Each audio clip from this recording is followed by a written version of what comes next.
Amén, hermanos. Vamos a estar leyendo nuevamente Filipenses capítulo 1, de versículo 3 al 11 para ir entrando en tema, hermanos. Entonces vamos a leer.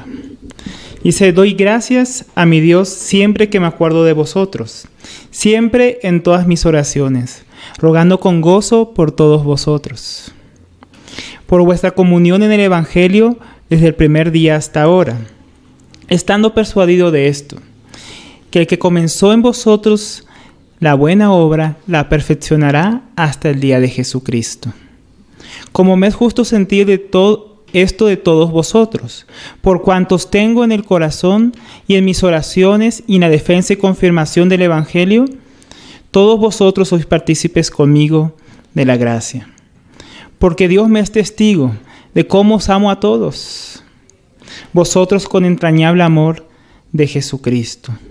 Y esto pido en oración, que vuestro amor abunde aún más y más en ciencia y en todo conocimiento, para que aprobéis lo mejor, a fin de que seáis sinceros e irreprensibles para el día de Cristo, llenos de frutos de justicia que son por medio de Jesucristo, para gloria y alabanza de Dios. Amén, hermanos. Vamos a orar al Señor y encomendar su palabra a Él. Damos gracias, Padre, por nuevamente darnos la oportunidad, Señor, de en tu nombre, Señor, venir a tu palabra, Señor, venir a ti, venir a través de tu Hijo, para recibir de ti, Señor, recibir lo que tú has preparado para tus hijos, lo que has preparado para nosotros, lo que está en tu palabra, Señor. Aquella provisión que tú has destinado a todos aquellos que creen, Señor, para fortalecer nuestra fe, para edificarnos a imagen y semejanza de tu Hijo, Señor. Damos gracias por la palabra que acabamos de leer, Señor, y te pedimos seas tú enseñándonos, redarguyéndonos, instruyéndonos, Señor. Nosotros reconocemos nuestra necesidad de ti. Sabemos que tú obras en nosotros, Señor, y que nosotros debemos ser obedientes a ti, Señor. Damos gracias por tu gracia, Señor. Gracias por aquella gracia que nos capacita para obedecerte. Gracias por tu palabra, Señor, que tú lo haces como un instrumento, Señor, para ir formando en nosotros aquellas cosas que tú deseas. Ayúdanos, Señor, a estar atentos a ellas, Señor, y ser edificados en esta oportunidad, Señor. Nosotros y todos los que ven, Señor, esta enseñanza. En el nombre de Jesús. Amén. Entonces, hermanos, a manera de introducción vamos a estar primeramente haciendo una aclaración de nuestra última enseñanza. En la última ocasión, hermanos, nuestro cuarto estudio de esta epístola, estuvimos haciendo un poco énfasis en los versículos 6 y 7, ¿no? Que aunque tienen su propio contexto en la epístola, estuvimos tomándolos para resaltar cierto asunto que por la historia de la iglesia y por ciertos grupos con los que vivimos hoy en día, como es el calvinismo, tuvimos que hacer cierto énfasis para mostrar que aunque Dios es soberano y Él es el que hace todas las cosas en nosotros, asimismo los hombres tenemos nuestra parte, nuestra responsabilidad en cuanto a obedecer a Dios y en cuanto a permanecer en Él, en obediencia. Dios es el que, como nosotros estudiamos la vez pasada, Dios es el que obra en nosotros, su querer y el hacer. Él es el que comienza la buena obra en nosotros por medio del Evangelio. Pero como también vimos, nosotros no por eso podemos excusarnos y ser negligentes en cuanto al llamado de Dios de creer y arrepentir de nuestros pecados. Y una vez que ya somos creyentes en Cristo, no podemos ignorar nuestra responsabilidad de que aunque Dios está edificándonos y Él va a llevar su obra hasta nosotros, hasta el final, aún así, ese final, ¿cómo vamos a llegar al final de esa obra? Hay una responsabilidad nuestra. Dios va a cumplir su obra en nosotros, como estudiamos la vez pasada, pero de nosotros depende cómo vamos a llegar a ese final. Si vamos a llegar en obediencia al Señor, al final de lo que Él ha preparado, de su plan desde antes de la fundación del mundo, o si vamos a llegar de una manera indecorosa, tal vez avergonzados al final de nuestra carrera. Eso es lo que estudiamos la vez anterior. Entonces, por causa de este asunto, hacíamos este énfasis. Pero vamos a continuar estudiando la carta en su contexto, viendo el mensaje que tenía Pablo para estos hermanos que se encontraban en Filipos. Entonces, vamos a hacer un pequeño repaso del versículo 3 para tener todo el contexto y vamos a hacer énfasis en los versículos finales que todavía no hemos estudiado. Dice: doy gracias a mi Dios siempre que me acuerdo de vosotros, siempre en todas mis oraciones rogando con gozo por todos vosotros, por vuestra comunión en el Evangelio desde el primer día hasta ahora. Entonces, como veníamos estudiando en nuestro estudio de esta epístola, en los estudios anteriores, Pablo daba gracias a Dios siempre por los santos en Filipos. Cada vez que se acordaba de ellos, daba gracias a Dios porque Pablo reconocía la obra que Dios estaba haciendo en ellos, la obra que Dios había iniciado por su gracia en ellos. Y él sabía que esto era de Dios. Y esto llenaba de gozo el corazón de Pablo, por lo cual él podía orar siempre por ellos. Pablo estaba agradecido con Dios por la comunión en el Evangelio que tenía con estos hermanos, desde el primer día hasta este entonces.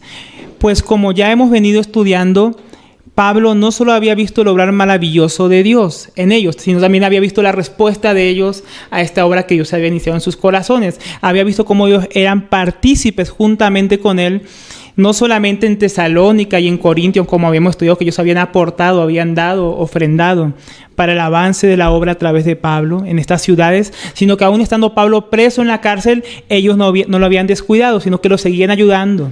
Por esta razón ellos habían enviado a Epafrodito para que les sirviera y les llevara a aquellos donativos u ofrendas que ellos habían dispuesto para ayudar a Pablo, que estaba preso por causa del Evangelio. De esta manera ellos eran partícipes en la comunión en el Evangelio con Pablo aún en sus tribulaciones. Dice el versículo 6, estando persuadido de esto, que comenzó en vosotros la buena obra, la perfeccionará hasta el día de Jesucristo. Entonces Pablo oraba de esta manera, estando seguro de que Dios había comenzado en los filipenses esta obra, de la cual Pablo había sido testigo. Y él sabía y estaba seguro de que Dios la llevaría a su pleno cumplimiento. Es decir, Dios la terminaría. Estas palabras tienen todavía un mayor peso cuando nos acordamos que Pablo, que es el instrumento, uno de los siervos de Dios que Dios había usado entre los filipenses para comenzar su obra, ahora se encontraba preso. Y aunque Pablo tenía un deseo de ir y estar con ellos y poderles visitar y poderles servir y ministrar, así como lo había hecho anteriormente, Pablo estaba confiado que aunque él estaba preso allá en Roma y no podía ir a hacer esta obra, Dios, que sí estaba entre los filipenses, podía hacer la obra. Y no solo podía hacer la obra que él había iniciado, sino que podía llevarla hasta su pleno cumplimiento. Esta era la confianza de Pablo, que estando preso, Dios no estaba preso y Dios iba a confirmar su obra entre los filipenses y iba a llevarlo hasta el final. Esto es sumamente precioso, hermanos, cuando lo pensamos acerca de nosotros mismos. A veces en la edificación de la iglesia, cuando Dios nos ha usado, en muchas ocasiones, muchas veces nosotros podemos llegar a pensar que somos indispensables para el obrar de Dios. O, por ejemplo, en medio de esta cuarentena, que hay tantas cosas, planes que teníamos, cosas que queríamos hacer en la iglesia, tal vez evangelizar, hablar a los perdidos, predicar, ir a visitar ciertos hermanos, y no hemos podido. Pero, hermanos, en medio incluso de estas circunstancias, esta palabra nos habla a nosotros que también podemos tener confianza. Aunque nosotros no podamos ir a varios lugares o estar con ciertas personas, Dios sí puede, hermanos. Y Dios va a continuar en aquellos que son suyos, aquella obra que Él ha comenzado. Este es el sentir que tenía Pablo y el mismo sentir que también deberíamos tener nosotros, incluso en medio de estas dificultades que estamos viviendo. Quisiera enriquecer un poco este asunto, hermanos, haciendo una lectura de 1 Corintios 3, versículo 5 al 9.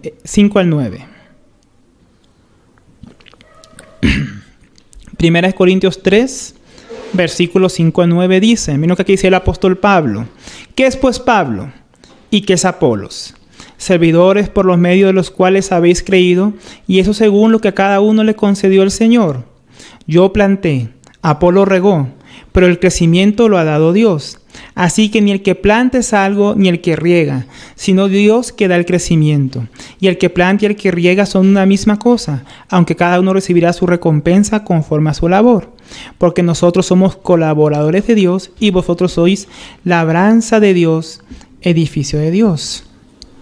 Pablo aquí estaba mostrando a los corintios que aunque Pablo había trabajado entre ellos y aunque Dios había dado ciertos siervos entre ellos, realmente la obra que Dios estaba haciendo entre ellos la hacía Dios mismo. Así que Dios usa a sus siervos, Dios usa a sus enviados, Dios usa a sus hijos para la edificación de su iglesia.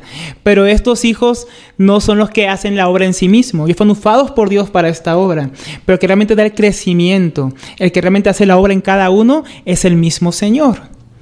Y esto va perfectamente con lo que Pablo hablaba a los filipenses, que aunque no podía estar entre ellos, Dios iba a continuar su obra, así como Dios también aquí podemos leer que está obrando entre los corintios a través de sus hijos, pero si no es a través mío, Dios tal vez usará a otros.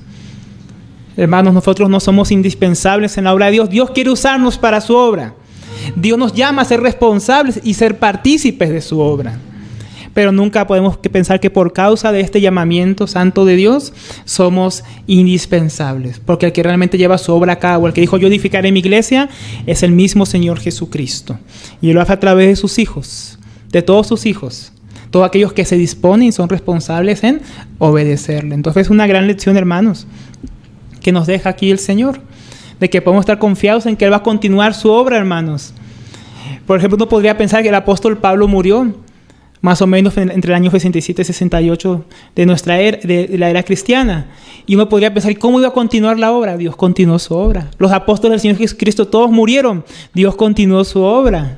Y Dios, hermano, continuó perfeccionando su obra a través de la historia, a pesar de la muerte de muchos hombres santos de Dios que han sido usados grandemente en la historia de la iglesia para su edificación. Pero, hermanos, ninguno de esos hombres fueron imprescindibles. Dios ha continuado su obra a través de las eras y Dios va a continuar su obra y la va a llevar hasta el fin, hermanos. Pero así como estos hombres y siervos de Dios en la historia hicieron su parte, su responsabilidad, atendieron el llamado de Dios, así nosotros nos corresponde en nuestra generación escuchar el llamado de Dios y también poder ser partícipes, colaboradores de aquella obra que Él está avanzando en nuestro tiempo. Vamos a continuar, hermanos, ¿no? Porque este asunto ya lo hemos visto. Dice el versículo 7. Como me es justo sentir esto de todos vosotros, por cuantos tengo en el corazón y en mis prisiones, y en la defensa y confirmación del Evangelio, todos vosotros sois participantes conmigo de la gracia. Entonces, como explicamos la vez anterior, Pablo los tenía en su corazón, es decir, en sus pensamientos, en sus emociones, ¿no? En su voluntad de ir a verlos pronto, si fuera posible, si fuera librado. Los tenía en sus prisiones y en la defensa y confirmación del Evangelio, siendo ellos participantes con Pablo de esta gracia. No solo uniéndose a Pablo en su confinamiento a través de las ofrendas o en las oraciones por él, sino como testimonio viviente de la obra de Dios. Porque Dios había trabajado entre ellos y ellos ahora eran testigos, y no solo testigos, eran como cartas escritas por medio del apóstol Pablo para la defensa del Evangelio. Pablo podía decir, miren la obra que Dios hizo a través de mí en los filipenses, ahí está la defensa del Evangelio que yo predico, miren el poder que tiene para transformar las vidas de las personas. Entonces a ellos se le había dado esta gracia de ser partícipes con Pablo en la defensa del Evangelio, en su proclamación. Hermanos, pero no a todos Dios nos da esta gracia. Hay algunos que son partícipes de ciertas cosas que Dios quiere hacer y hay otros a los cuales no les es dado. A los filipenses les había sido dadas en varias oportunidades de ser partícipes en el trabajo que Dios hacía con Pablo en diferentes lugares a través del dar. Es una gracia que Dios les dio, de poder dar y ofrendar para participar en la obra de Dios. Pero si miramos, por ejemplo, el caso de los corintios, a ellos no les fue dada esta gracia. Pablo nunca recibió una ofrenda de ellos y si ni aún quería recibirla.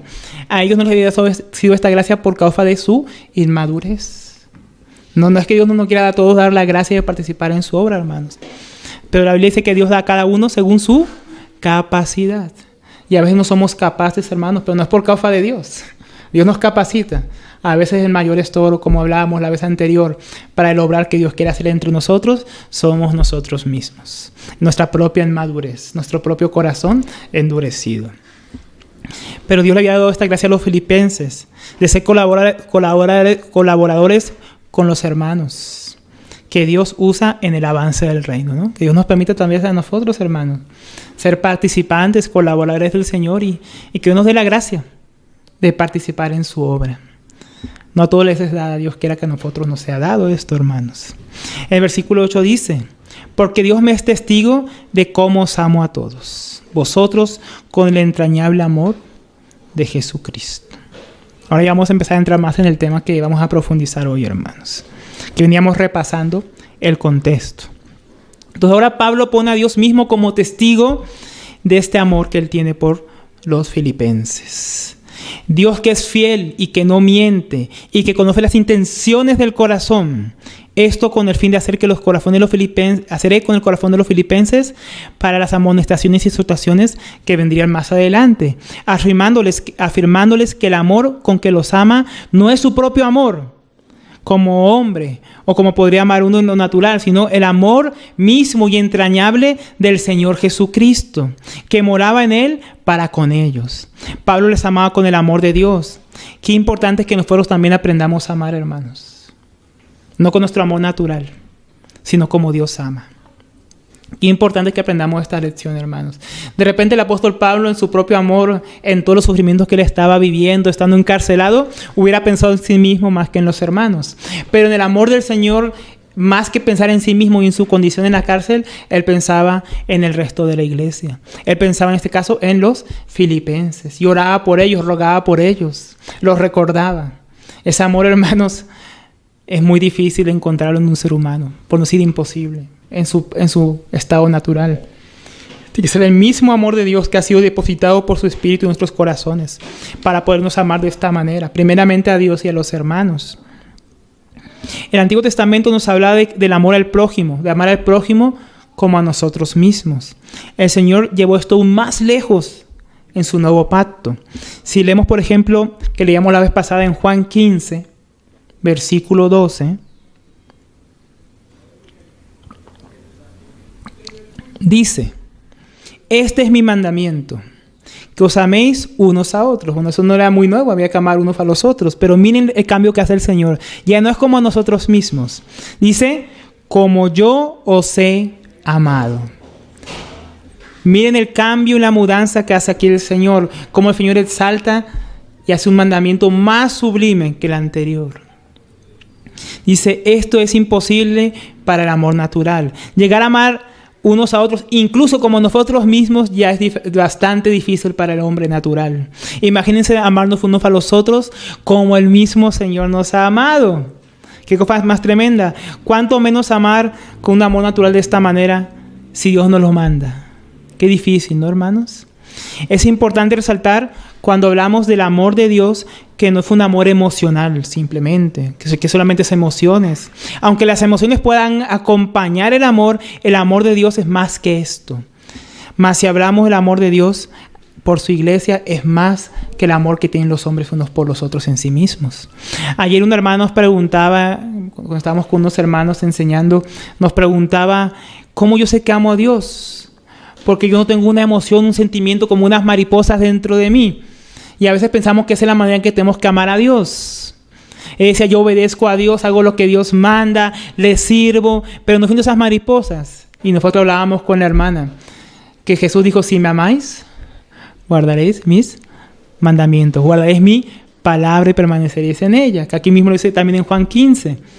Entonces, realmente el amor verdadero, el amor por Dios, hermanos, no es una mera emoción. Es obediencia, ¿no? Es obediencia por el amor, por ejemplo, que Pablo tenía al Señor. En obediencia, él estaba ahora preso ahí en Roma. Él por obediencia al Señor, aunque era advertido que en Jerusalén esperaban prisiones, las prisiones que finalmente lo llevaron a Roma, él por amor al Señor, no como una mera emoción, obedeció a Dios y fue.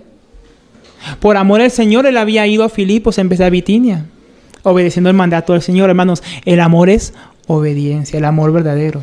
Y Dios manda que nos amemos los unos a los otros como Él nos ha amado. ¿Y cómo nos amó el Señor Jesucristo? En obediencia a su Padre. Él vino y dio su vida por nosotros, hermanos.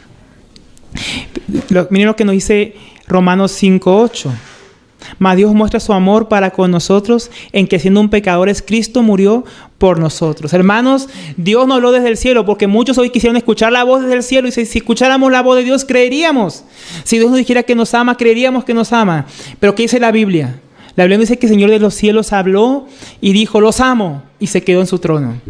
La Biblia dice que Dios amó de tal manera que, como leíamos ahora en Romanos 5:8, nos amó de tal manera que aun siendo pecadores, aun siendo viles enemigos de Dios, atestados de toda injusticia, Dios envió a su Hijo a morir por nosotros los pecadores. Dios ya ha mostrado su amor por los hombres en la cruz del Calvario, hermanos.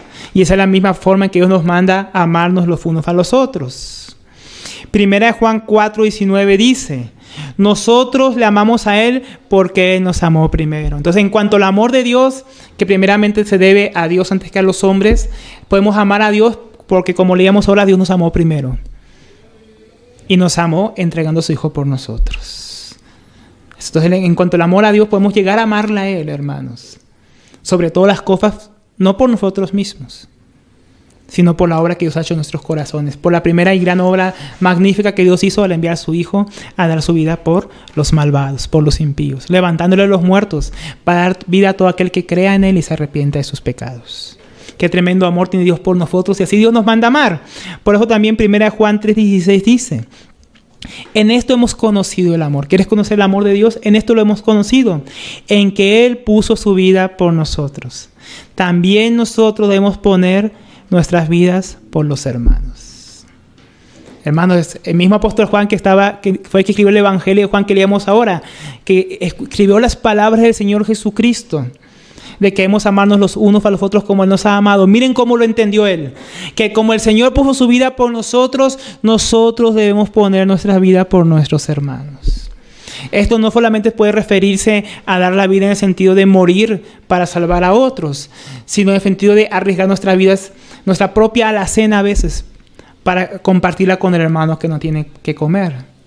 Compartir nuestra propia ropa para el hermano que no tiene que vestir. Compartir nuestra propia cama o nuestro propio hogar para el hermano que no tiene techo. Así como el Señor nos amó entregando su propia vida, nosotros debemos entregar lo nuestro, nuestra vida, hermanos, por amor a los hermanos. Y fue lo mismo que estaba haciendo el apóstol Pablo, por amor al Señor Jesucristo, primeramente por el amor a Dios y por el amor a los escogidos de Dios, aquellos que creerían el Evangelio, aquellos que serían salvos, por amor al que los hombres puedan escuchar la palabra de Dios para ser librados de la ira venidera. Pablo está dispuesto a no sufrir prisiones, a no gastar su propia vida por amor a los demás. Pablo había aprendido a amar a los demás como Cristo lo había amado a él. Y con ese amor estaba amando a los filipenses con el entrañable amor de Jesucristo, que dio su vida por nosotros. Con ese amor debemos amarnos los unos a los otros. Difícil, ¿no, hermanos? Difícil para el hombre natural. Difícil es nuestra propia naturaleza. Pero la palabra de Dios dice que Dios ha depositado, hermanos, por su Espíritu ha derramado su amor en nuestros corazones. De modo, hermanos, que Dios nos ha capacitado para amarnos los unos a los otros como nos ha amado. Pero nuevamente ahí está nuestra responsabilidad, ejercitar aquella capacidad interior que tenemos por medio de su Espíritu. El Señor nos ayude. Una tarea difícil, pero no imposible, porque en el Señor Jesucristo esto fue una promesa, hermanos, que es posible vivirla. En el versículo 9 nos dice: y esto pido en oración. Por el amor que les tenía, esto le pedía en oración: que vuestro amor abunde aún más y más en ciencia y en todo conocimiento. Aquí Pablo nos revela la carga que tenía en su corazón, la carga de su oración por los filipenses, dando Pablo por seguro que el amor que ellos tenían, que estaba en ellos, provenía también de Dios, y que este amor abundaba en los filipenses, y no cualquier amor, sino el amor de Dios, como veníamos diciendo, el amor entrañable de Jesucristo, y no por otro amor, sino el amor de Dios por el mismo Señor y por los hermanos, del cual Pablo era testigo, por lo cual ora que ese amor de Dios que mora en estos hermanos abunde aún más, abunde en conocimiento y en toda ciencia, hermanos. El amor bíblico, el amor que proviene de Dios, el amor pleno, siempre va acompañado. No va solo, hermanos. La vida cristiana no es puro amor. Dios es amor, pero Dios no es solo amor. Y el amor de Dios, hermanos, no viene solo. El amor de Dios aquí viene acompañado de una abundancia de conocimiento. Y también aquí fue la palabra aidesis en griego, que es la palabra discernimiento. Entonces esta palabra ciencia es conocimiento, con conocimiento, y esta palabra que acá dice conocimiento es la palabra que es discernimiento. Entonces el amor debe ir acompañado, hermanos, de un conocimiento de Dios y de un discernimiento práctico de la vida cristiana. Nuestro hermano William Hendrickson comenta al respecto: el amor tiene necesidad del conocimiento, particularmente de un conocimiento real, pleno, maduro y espiritual. también dice acerca del discernimiento. Con la bendición de Dios, tal discernimiento agudo de la maravillosa revelación redentora de Dios producirá gratitud siempre en aumento, la cual a su vez acrecentará la provisión y el valor de la calidad del amor a Dios y a los hermanos y a la hermandad. Entonces el apóstol veía la necesidad, hermanos, como también escribió nuestro hermano William Hendrickson, de que aquel amor que abundaba en los filipenses, aquel amor que había por Dios y por los hermanos, no que se quedase solamente en amor, sino que este amor abundase en el conocimiento real y pleno de Dios y un discernimiento práctico en la vida cristiana, en un discernimiento verdadero, espiritual. Esto es muy importante, ya que por medio de esto somos capacitados, no solo para distinguir lo bueno de lo malo, sino también entre lo importante y lo fútil o lo efímero, para escoger siempre lo importante y desechar lo prescindible e innecesario, aquello que es vanidad. Ese conocimiento es necesario en la vida cristiana, hermanos. Entonces, por un lado, el cristiano ama a Dios y debe crecer en este amor de Dios, debe abundar en el amor de Dios, pero también debe crecer en el conocimiento de Dios y de su voluntad. Y también debe abundar en discernimiento, en la madurez de la experiencia de una vida espiritual probada que distingue lo que es de Dios, lo que es valioso y lo que no es de Él, hermanos. Qué necesario es en nuestros días, hermanos, que así como muchos cristianos abundan en el amor del Señor, por los perdidos, por los pobres, unos por los otros, abundemos también en el conocimiento de nuestro Señor Jesucristo. No podemos servir y amar más y más a Dios al cual no conocemos, si es que no le conocemos. Hermanos, cuando el cristiano nace de nuevo, recibe un conocimiento inicial de Dios. ¿Cuál es el conocimiento inicial? El Evangelio. Conocemos aquello que Dios ha hecho por nosotros. Conocemos el amor que Él tuvo por nosotros y como nos amó primero, ahí podemos amarle a Él. Pero el cristiano no debe permanecer solamente en ese amor inicial. Así como el cristiano debe crecer en el amor inicial, ¿cómo crecer este cristiano en ese amor? Conociendo cada vez más a su Señor. Conociendo cada vez más los detalles y las maravillas de la provisión tan superabundante que Dios nos ha concedido en su Hijo Jesucristo. Aquella herencia inmarcesible de la que ya hemos venido hablando. Hermanos, no podemos quedarnos solamente con el conocimiento del Evangelio, en el cual debemos aún profundizar cada vez más, sino que debemos conocer todo aquello que Dios tiene para nosotros, hermanos. Hablábamos de eso en las primeras enseñanzas, que mientras más conocemos a Dios y lo que ha hecho por nosotros, más podemos abundar en gozo, en alegría y en gratitud, hermanos. Y tenemos que aprender a discernir qué falta tenemos en nuestros días del discernimiento en medio de nuestros hermanos. El discernimiento es aquella capacidad de juzgar, hermano, de distinguir entre lo que es bueno y lo malo, lo correcto y lo incorrecto, lo que es la voluntad de Dios y lo que no es la voluntad de Dios. Pablo dice a los romanos en el capítulo 12 que ellos tienen que renovar su mente para poder discernir, para poder escoger lo mejor, para saber cuál es la buena y abundante voluntad de Dios, así parafraseándolo, hermano. ¿Cuál es la voluntad de Dios agradable y perfecta? Podemos renovar la mente, damos el conocimiento de Dios, para aprender a distinguir lo bueno y lo malo, lo que es la voluntad de Dios, lo que es nuestra propia voluntad, hermanos, lo que viene de nuestra carne y lo que viene del Espíritu. Muchos por ser carentes de esto en nuestros días, escogen mal, escogen lo que es contrario a la voluntad de Dios, pensando que amando a Dios es suficiente. No, yo amo a Dios, pero hacen lo contrario a su voluntad. Ayer un hermano me contaba que había una hermana que él visitaba, que siempre decía que cómo amo a Dios y siempre se expresaba con palabras muy bonitas de Dios, pero que su vida contradecía completamente lo que ella decía. Ella vivía en pecado, vivía contrariamente a Dios, y un día el hermano dice que la confrontó y le leyó Juan 15, lo que mencionábamos antes, que si amas a Dios guardarás sus mandamientos, que si amas a Dios permanecerás en su palabra. Y el hermano dice que desde aquel entonces la hermana dejó de decir que ama a Dios. La hermana entendió que cómo ella puede decir que ama a Dios si no le obedece. Cómo puede decir que ama a Dios si no le conoce, no conoce su voluntad y no discierne cuál es la voluntad de Dios. Qué necesario fue esto en nuestros días, ¿no, hermanos? Una iglesia llena del conocimiento del Señor. Miren lo que dice nuestro hermano William Hendrickson al respecto. Una persona que posee amor, pero que carece de discernimiento, puede mostrar mucho ardor y entusiasmo, y así entregarse a toda clase de empresas, de proyectos. Sus motivos pueden ser dignos y sus intenciones honorables. Y sin embargo, podría estar haciendo más daño que bien. Y corre el riesgo de terminar en un extravío doctrinal. Qué tremendo la consideración de nuestros hermanos. ¿No pasa esto acá en nuestros días, hermanos? Muchos cristianos fervientes que dicen que están llenos del amor de Dios, pero que carecen de un conocimiento claro de la palabra de Dios y de un discernimiento, de una experiencia, de una vida real con el Señor, y por lo cual quieren hacer muchas cosas buenas, teniendo muchas buenas intenciones, terminan profanando el nombre del Señor, terminan haciendo quedar mal la fe en nuestro Señor Jesucristo, dejándonos en vergüenza, procurando hacer el bien, terminan haciendo el mal. Hermanos, en estos días yo he visto que hay muchos hermanos bien intencionados, que hasta sacan prédicas, sacan mensajes cortos para animar a las personas, pero uno, hermano, escucha un montón a veces de herejías, un montón de incongruencias bíblicas. Uno ve una falta de conocimiento de Dios. Uno ve amor en los hermanos, uno ve que ellos quieren servir, que quieren animar a otros en medio de la cuarentena, pero uno ve que les falta conocimiento y discernimiento, y terminan torciendo la palabra de Dios por su desconocimiento. Qué terrible, ¿no?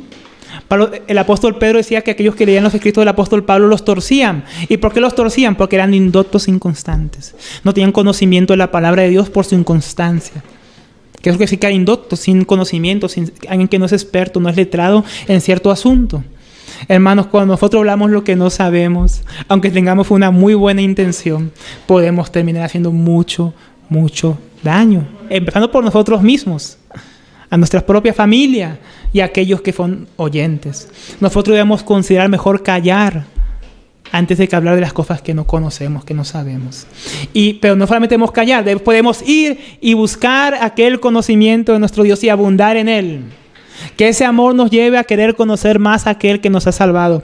Que ese amor nos lleve a querer agradar más y querer conocer y distinguir su voluntad de aquello que no lo es. Recordemos el caso, así como para tomar un ejemplo, el caso de David. El caso de David, que podemos encontrarlo en las Escrituras, en Samuel y en Crónicas, que él quería llevar el arca a Jerusalén. Él amaba al Señor. Él quería que el Señor estuviera en la capital del reino. Él quería que fuera edificada una casa para el Señor. Él quería que el Señor llevara el arca a Jerusalén. ¿Era algo malo? ¿Tenía una mala intención? No, él tenía gran amor por el Señor. Dicen que delante de la procesión del arca, incluso él iba danzando delante del Señor y que todo el pueblo iba cantando con todas sus fuerzas. ¿Cuánto amor, no? Un amor, adoración. Un ambiente de avivamiento, podríamos decir, pero con un completo desconocimiento de lo que Dios había mandado y una falta de discernimiento para hacer las cosas a la manera de Dios. Entonces, David había ignorado y desconocía que Dios había mandado que el arca fuera llevada solamente por los levitas, hijos descendientes de Coat. Y como él ignoró esto y no discernió lo que debía hacer de manera correcta, puso el arca en un carro nuevo. Y ahí estaba Usa, que también tenía gran amor. Amaba tanto al Señor, al parecer, que él quería evitar que el arca cayera cuando empezó a tropezar. Cuando los bueyes llevaban en el carro nuevo, el arca empezó a tambalearse y se iba a caer. Y él, con una muy buena intención, ¿qué hizo? Extendió su mano al arca para evitar que cayera. Pues cuando no obedecemos a Dios, hermanos, las cosas van a empezar a tambalear y van a caer por su propio peso. Y él intentó ayudar a Dios. Una buena intención. ¿Y qué pasó con Usa? Cayó muerto. ¿No, hermanos? Este es un ejemplo que nos quedó en las Escrituras muy serio, hermanos. Para que veamos que las buenas intenciones y hasta un amor genuino por Dios no es suficiente si va acompañado de ignorancia y desconocimiento, hermanos. El amor debe abundar, pero el amor debe ir acompañado de un conocimiento real de Dios, de su palabra, de su voluntad y un discernimiento experimentado, hermanos. Crecimiento que crece conforme nosotros experimentamos aquella realidad de la vida del Señor en nosotros. Esto no es para neófitos, hermanos. El servicio al Señor es una cosa muy peligrosa. Una cosa muy honrosa y santa que no podemos hacerlo con liviandad. Esto no es para que nos abstengamos de servir al Señor. Esto es para que le sirvamos de qué manera. Correcto, es lo que Pablo oraba por los filipenses. Él veía el servicio que tenían por él y por los santos. Pero para el apóstol Pablo tenía una carga en su corazón. Qué bueno que me aman, qué bueno que aman a los siervos del Señor, qué bueno que sirven al Señor. Pero aún deben crecer más en el conocimiento del Señor. Aún debemos crecer más en el discernimiento de Dios. ¿Cuántas veces vemos en nuestros días a hombres que en nombre del amor cometen toda clase de perversiones doctrinales? aún en la misma iglesia, hermanos. Un amor sin conocimiento ni sin discernimiento, queriendo ser lo mejor para otros, desconociendo qué es lo mejor realmente, según Dios. Dios nos ayude, ¿no, hermanos? Pero bueno, sigamos, hermanos. El versículo 10 dice, ¿para qué necesitamos este conocimiento? ¿Para qué necesitamos este discernimiento, hermanos? ¿Para qué necesitamos abundar en este amor? Dice, para que aprobéis lo mejor.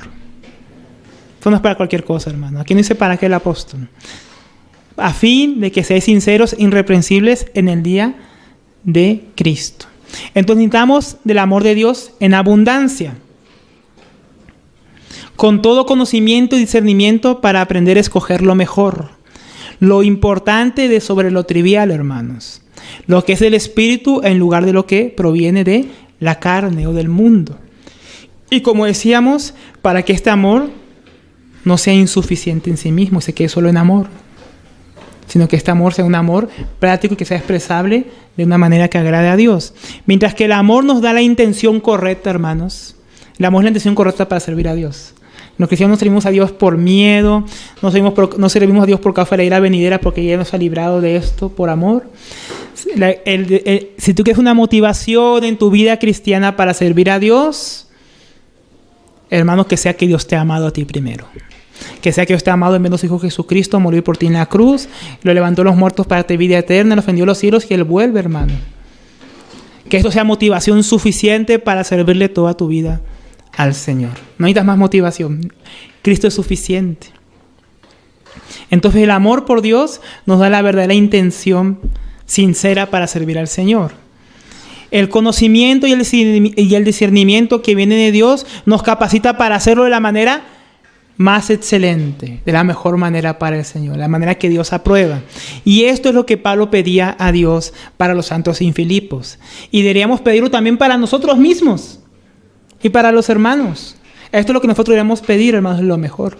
Aprender a escoger lo mejor, conociendo al Señor.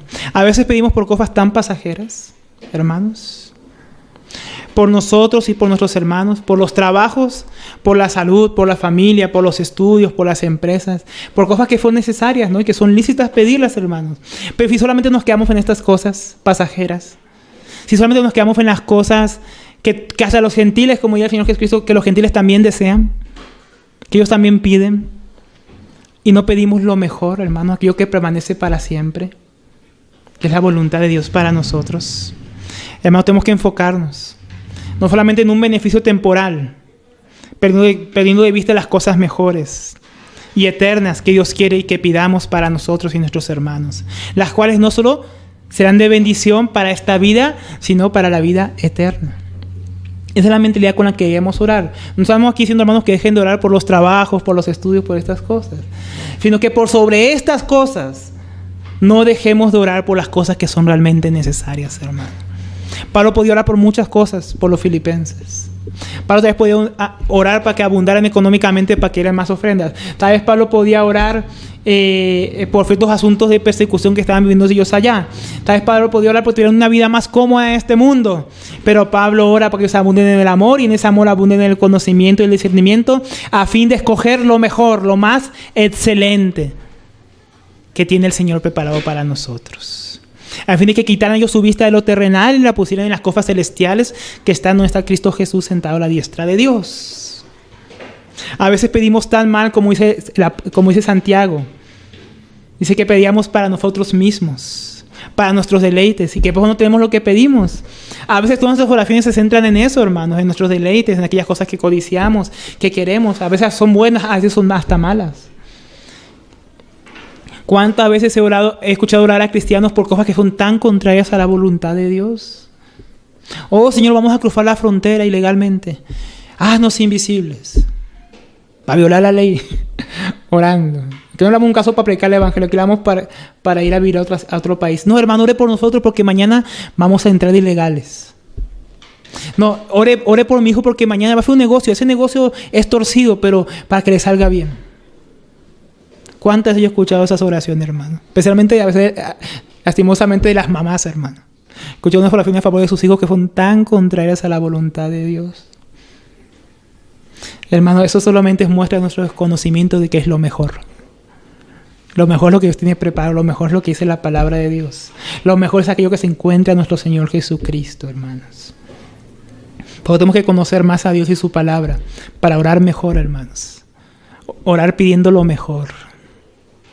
Orar pidiendo sabiduría. Orar pidiendo mansedumbre. Orar pidiendo que Cristo sea formado en nosotros. Orar que su reino avance, hermanos. ¿Cuántas veces nuestra oración personal carece de estas cosas y solamente oramos por nosotros y nuestras necesidades cotidianas, hermanos? El Señor nos ayuda a pedir por las cosas mejores. El apóstol Pablo deseaba que ellos tuvieran este discernimiento y conocimiento para que aprobaran lo mejor. Pero tú conoces la voluntad de Dios, disciernes para pedir como conviene. Pablo, que no podía por causa de su aprisionamiento continuar su servicio entre los filipenses, confiaba en que Dios, que había comenzado la obra en ellos, podía completar en ellos el conocimiento y darles un discernimiento agudo a los hermanos para que ellos maduraran en su amor y aprendieran a escoger lo mejor. Por eso yo no puedo ir a enseñarles, pero puedo orar que Dios, que ha comenzado su buena obra, les enseñe, les llene de su conocimiento y discernimiento. Y con un fin en mente. ¿Cuál era el fin en mente? De que ellos aprobaran lo mejor, a fin de que seáis sinceros e irreprensibles para el día de Cristo. El amor de Dios en el corazón de los hermanos en Filipos hacia los eran sinceros. Pero como decíamos, la sinceridad o las buenas intenciones no son suficientes. También necesita ser irreprensible. Es decir, sin tacha, sin mancha, tanto en lo moral como en lo que respecta a la fe. Abundando en amor, conocimiento y discernimiento, podían escoger lo mejor. De modo que esa sinceridad con la que servían a Dios, como el servicio con el que ellos prestaban a Pablo en la prisión, ellos también pudieran tener un servicio en todas las cosas que fuera irreprensible al Señor. Que lo hicieran de la manera que Dios lo aprobara, para que cuando el Señor se manifieste ellos fueran aprobados y no fueran reprendidos. Hermanos, si abundamos en el amor de Dios, en el que Él ha derramado en nuestros corazones, entonces su conocimiento y su palabra y discernimiento y la experiencia de una vida cristiana plena y madura también abundará en nosotros, hermanos. Y de esta manera podremos ser sinceros, sirviendo a Dios con un corazón que lo ama realmente con el amor que Él ha puesto en nuestros corazones y que ama al prójimo como Dios lo ha amado. Y al mismo tiempo servir al Señor de una manera, hermanos, que le agrade. ¿Por qué? Porque si conocemos su voluntad y discernimos qué es lo que Él quiere, hermanos, seremos irreprensibles en nuestro servicio, siendo obedientes a esta revelación del Señor. Necesitamos de eso, hermanos. Necesitamos ser sinceros en nuestro servir. Pero esa sinceridad tiene que llevarnos a ser irreprensibles, hermanos. A hacer al Señor de la mejor manera, de la manera más excelente posible. Hoy para muchos la excelencia es la música y las luces. A eso muchos llaman hoy en día servir con excelencia. Es que lo hacemos con excelencia para Dios, porque tiene los mejores equipos. Hermanos, servir con excelencia a Dios es tener a Cristo formado en nosotros. Es conocer su voluntad y ser capacitados para obedecerle, hermanos. Es tener el discernimiento para desechar aquellas cosas que son vanas y triviales para probar lo mejor que el Señor tiene preparado para sus hijos. Desechando cuestiones necias, insensatas, para estar enfocados en aquello que realmente es sabio, hermanos, estar invirtiendo nuestro tiempo. Hermanos, ¿cuánto necesitamos del Señor en estas cosas, no? Para que cuando se manifieste, hermanos, no seamos avergonzados. La verdad que hacemos nuestra vida en vano, sino que aquel día, hermanos, seamos recompensados. Eso quería Pablo para los filipenses, hermanos. Que ellos cogieran lo mejor, siendo sinceros y irreprensibles, para que cuando su Señor se manifestase, ellos no fueran avergonzados, sino que más bien reciben alabanza del Señor en su manifestación. Si no, yo tener eso en mente, hermanos, cuando tú ves tu vida de esta manera para el Señor, sabiendo que todo lo que tú haces en esta vida y lo que no haces tendrá recompensa o castigo, hermanos, eso nos ayuda a vivir nuestra vida de una manera más sabia, más comprometida con el Señor. Pablo no tenía en mente para los santos en Filipos solamente su bien temporal, sino eterno, por lo cual oraba de esta manera teniendo en mente el día de la manifestación de nuestro Señor. Pablo veía a la iglesia como una novia que al final estaba preparando y a él como un siervo que era usado para preparar a esa novia. De tal manera que él quería que esa novia fuera presentada al Señor ataviada con la mejor ropa, hermanos. Que entiendas ese vestimenta con las obras justas que fueron a través del Señor Jesucristo, lo cual Pablo nos va a hablar más adelante. Pablo tenía esto en su corazón acerca de la iglesia, que como novia estuviera preparada para recibir a su esposo, a Jesucristo. Una novia que era enseñada a escoger lo mejor. Esto nos puede recordar un poco a la preparación de la reina Esther, hermano. ¿Cuánto tiempo tenían que prepararse esas mujeres para presentarse delante del rey? No solamente en cuanto a su belleza física y exterior, y cómo olían, cómo se comportaban, cómo comían. Aún en las virtudes tenían que ser preparadas. Asimismo, la iglesia del Señor tiene que ser preparada en las virtudes, en las cosas mejores que hay en el Señor Jesucristo, para recibirles.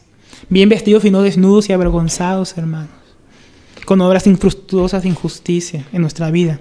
Asimismo debemos ver nuestra vida cristiana y nuestro servicio a Dios de esta manera como la veía Pablo, por lo cual debemos abundar en el amor del Señor y crecer en su conocimiento para discernir, para escoger lo mejor, a fin de presentarnos listos a nuestro Señor cuando Él se manifieste. El versículo 11 nos dice: ¿cómo debemos estar para ese día que el Señor se manifieste? Llenos de frutos de justicia que son por medio de Jesucristo, para la gloria y alabanza de Dios. Nuestro hermano William Henry dice al respecto: Pablo ora para que en los corazones y vidas de los filipenses se dé una rica y abundante cosecha espiritual de los mejores frutos del cielo, tales como el amor, gozo, paz, mansedumbre, bondad, benignidad, fe, templanza, paciencia y las obras que de ellos resultan. Hermanos, si tú ya tenías dudas sobre qué significa escoger lo mejor, aquí nuestro hermano William Henry nos está dando un gran aporte. Hermanos, lo mejor en lo que podemos crecer y que podemos escoger, conociendo al Señor, teniendo un buen discernimiento, es el amor, la templanza, la justicia, la mansedumbre, el gozo, la paciencia, la bondad. Hermano, esto es lo mejor que puede abundar en los corazones de los hijos de Dios. Esto es lo mejor de lo mejor que uno puede encontrar cuando Él se manifieste. Su propio carácter impreso en su novia. Su iglesia conformada a su imagen y semejanza. Porque como decíamos, Dios va a terminar la obra que Él ha comenzado en su iglesia. Pero ¿cómo tú vas a llegar a aquel día que Dios terminará aquella obra? ¿Cómo te presentarás delante de Dios? Llenos de estos frutos celestiales y abundantes y más excelentes que toda cosa que podamos anhelar en esta tierra. O Dios te va a encontrar con pura sabiduría y mentalidad terrenal, envuelto y enrolado solamente en las cosas de este mundo, pensando solamente en lo banal y temporal, desechando el conocimiento de Dios, diciendo amo al Señor, pero desconociendo al que el Señor que te presentará aquel día. ¿Será que conocerás suficientemente al Señor aquel día para que cuando se presente lo reconozcas? ¿O para que Él vea su reflejo en ti y se conozca en ti? ¿O tendrá que decirte apártate de mí, nunca te conocí? ¿Cómo queremos presentarnos delante del Señor? Dios quiera que estemos con estos frutos. Hermanos, podríamos decir sin lugar a dudas que estas cosas son las más excelentes en las que debemos crecer por el amor que abunda en el conocimiento pleno de Dios y el discernimiento de una vida que ha aprendido a escoger lo más excelente por sobre lo común o aún sobre lo meramente bueno, hermanos. No solamente acerca de las cosas malas. Aún sobre lo común debemos hacer diferencia, o lo que parece meramente bueno, para escoger, hermanos, lo mejor para el Señor. El apóstol Pedro también afirmaba en su segunda epístola, el capítulo 1, del versículo 5 al 8, hablando de estas cosas que deberían abundar en nosotros. Dice, vosotros también, poniendo toda diligencia, por esto mismo añadida a vuestra fe virtud, a la virtud conocimiento. ¿Ven? El conocimiento no puede faltar, hermanos. Al conocimiento dominio propio, al dominio propio paciencia, a la paciencia piedad, y a la piedad afecto fraternal, y al afecto fraternal amor. Porque si estas cosas están en vosotros y abundan, no os dejarán estar ociosos ni sin fruto en cuanto al conocimiento de nuestro Señor Jesucristo. Entonces, hermanos, si estos frutos abundan en nosotros, si esa cosa abunda en nosotros, hermanos, no va a ser algo que meramente va a permanecer en nuestro interior, como un amor interno, una paciencia interna, como solamente algo que está dentro nuestro, como si fuéramos solamente místicos, hermanos. Como si el amor del Señor fuera algo que solamente del corazón que nos exterioriza. Sino que como ya hablamos, así como nos amó el Señor y ese amor se mostró externamente, salvando a los hombres, así mismo todos estos frutos de los que hablamos, que deben usufructuar en nosotros, que deben abundar en nosotros por medio de conocer al Señor y distinguir lo bueno de lo malo, lo común de lo mejor. Así como esto debe abundar en nosotros, si esto abunda en nosotros, nos dice el apóstol Pedro, no nos dejará de manera ociosa, sino que cuando el Señor venga va a haber frutos de esta justicia que está interna en el corazón y que se manifiesta externamente para alabanza y gloria de Dios. Hermanos, la vida cristiana no es una vida que solamente interior, comienza en lo exterior. Este conocimiento del Señor no nos va a dejar solamente con una mente hinchada, hermanos. Este discernimiento del Señor no nos va a poner solamente a juzgar lo que es bueno y lo malo en nuestro corazón, sino que nos va a llevar a una manera práctica de vivir que glorifica a Dios y lo lleva en alabanza, para que cuando Él se presente, hermanos, estemos vestidos, estemos llenos de gloria para el Señor, llenos de frutos para el Señor Jesucristo, hermanos. Pero miren qué dice acerca de estos frutos de justicia. Pero estos frutos de justicia son por medio de Jesucristo. Es por medio de su amor en nosotros, no nuestro amor. Acordémonos que este amor del que hablamos es el amor de Dios. Por medio de su conocimiento y por medio del discernimiento que proviene de su Espíritu Santo, que es impreso en nosotros, que podemos abundar y sobreabundar en lo mejor. Vemos nuevamente el obrar de Dios y nuestra responsabilidad en estos pasajes. Es solo por la capacitación que Dios nos da que podemos llevar a cabo estas cosas, hermanos. Es solo por aquello que Dios ha derramado en nuestro corazón que podemos abundar en paciencia, amor, gozo, benignidad, bondad, que provienen de Él y no de nosotros. Es a través de Jesucristo que estas obras de las que hablamos se van a hacer patentes y manifiestas entre nosotros, porque no son nuestras obras, pero es nuestro participar y obediencia a Dios por el cual estas obras se van a manifestar, hermanos. Dios nos ha capacitado, nosotros debemos obedecer, debemos participar. Seamos prontos y dispuestos a escoger lo mejor y más excelente por sobre lo vil y lo engañoso, para llevarnos a estos frutos de justicia que provienen del Señor mismo. Y todo esto, esta palabra gloriosa, hermanos, que nos viene diciendo el Señor, porque ¿cómo que continúa?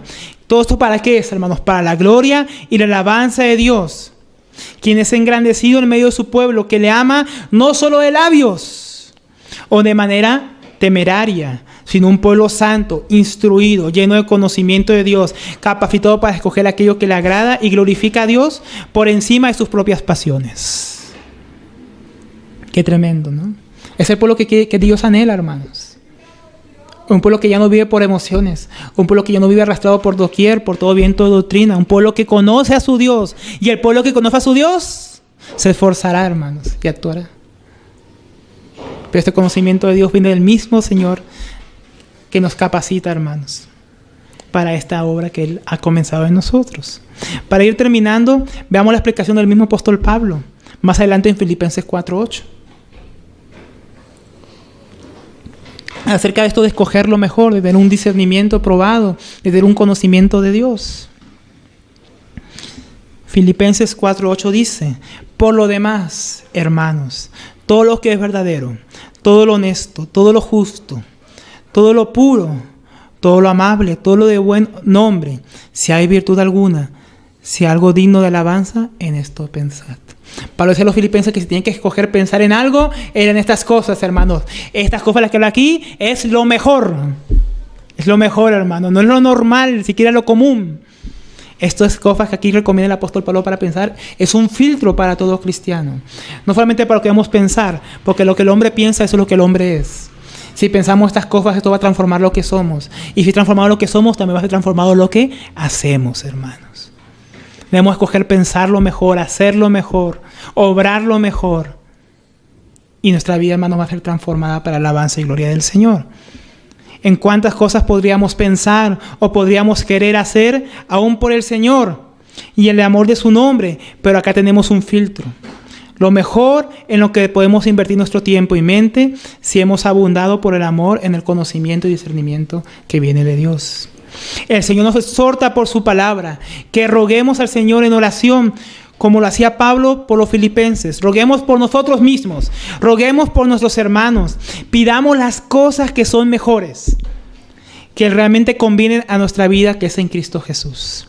Pensemos en lo mejor, consideremos lo mejor, escojamos lo más excelente, aquello que es por medio del Hijo de Dios en nosotros, en su amor que crece aún más y más abundando en todo conocimiento, para que cada vez más completo en nosotros este conocimiento nos lleve a madurar y experimentar al Señor, para que escojamos lo mejor, aquello que es de la voluntad de Dios, siendo así llenos por medio del Señor de todo fruto de justicia, para que pasemos gozosos eternamente y plenos delante del Señor cuando Él se manifieste prontamente, hermanos. Si con algo pudiéramos quedarnos es con esto, Señor. Con esta obra del Señor que hace en nosotros, hermanos. Hermanos, oremos al Señor por estas cosas. Si por algo podemos orar hoy, aparte de todas las cosas que necesitamos, hermanos, es porque abundemos en el conocimiento, en el amor y el discernimiento que proviene de Dios, para que abundemos en sus obras de justicia, para que estemos vestidos cuando Él se presente. El Señor edifica su iglesia, hermanos. El Señor atavía a su novia y nosotros estemos preparados pronto para encontrarnos con nuestro Señor. Amén. Señor, bendiga a su iglesia. Demos gracias al Señor por su palabra. Padre, damos gracias, Señor, por el amor que has derramado en nuestros corazones por medio de tu Hijo Jesucristo, por medio de su Espíritu que mora en nosotros. Oh Señor, te pedimos no solamente nos dejes en este amor inicial, permítenos por tu gracia abundar y aún sobreabundar, Señor, en el conocimiento tuyo, Señor. Saca toda pereza que hay en tus hijos, en nosotros mismos, de estudiar tu palabra, de considerarla, de meditar en ella. Saca toda pereza de discernir y juzgar las cosas que deben ser discernidas, Señor. Saca esa simpleza de nuestra mente, Señor, para que aprobemos lo mejor, Señor. Aquello que proviene de ti, en tu Hijo Jesucristo, que tú quieres manifestar en tus hijos. Ayúdanos, Señor, a usufructuar, Señor, aquellas cosas, Señor, que hay en tu vida, Señor, que se vean en nosotros, Señor. Que aquella labor que en tu Hijo vino a hacer a este mundo, Señor, también se manifieste en tus hijos que hemos creído, Señor. Así como tu Hijo fue abundante en obras de justicia, esas obras se manifiesten en nosotros, Señor. Para alabanza y gloria de tu nombre, para alabanza de tu reino, Señor. Oh, Señor, que como el apóstol Pablo, que aunque estaba preso, Señor, él podía orar por estas cosas excelentes por la iglesia. Nosotros oremos por nuestros hermanos. Oremos por tu iglesia. Por lo mejor, Señor. Oh, Señor, te pedimos por tu pueblo, Señor. Que abunde tu amor, que abunde tu conocimiento, que abunde tu gracia, que abunde tu discernimiento, el amor, la mansedumbre, la paz que proviene de ti, oh Dios. Para que podamos manifestar, Señor, tu voluntad, Señor, en las naciones. Porque podamos manifestar tu excelencia, la cual has querido que abunde en tu iglesia, Señor. Ayúdanos a escoger lo mejor. Ayúdanos a escoger lo tuyo. Escogerte a ti por sobre el mundo, Señor. Ayúdanos, Señor, te lo pedimos en el nombre del Señor Jesucristo. Amén.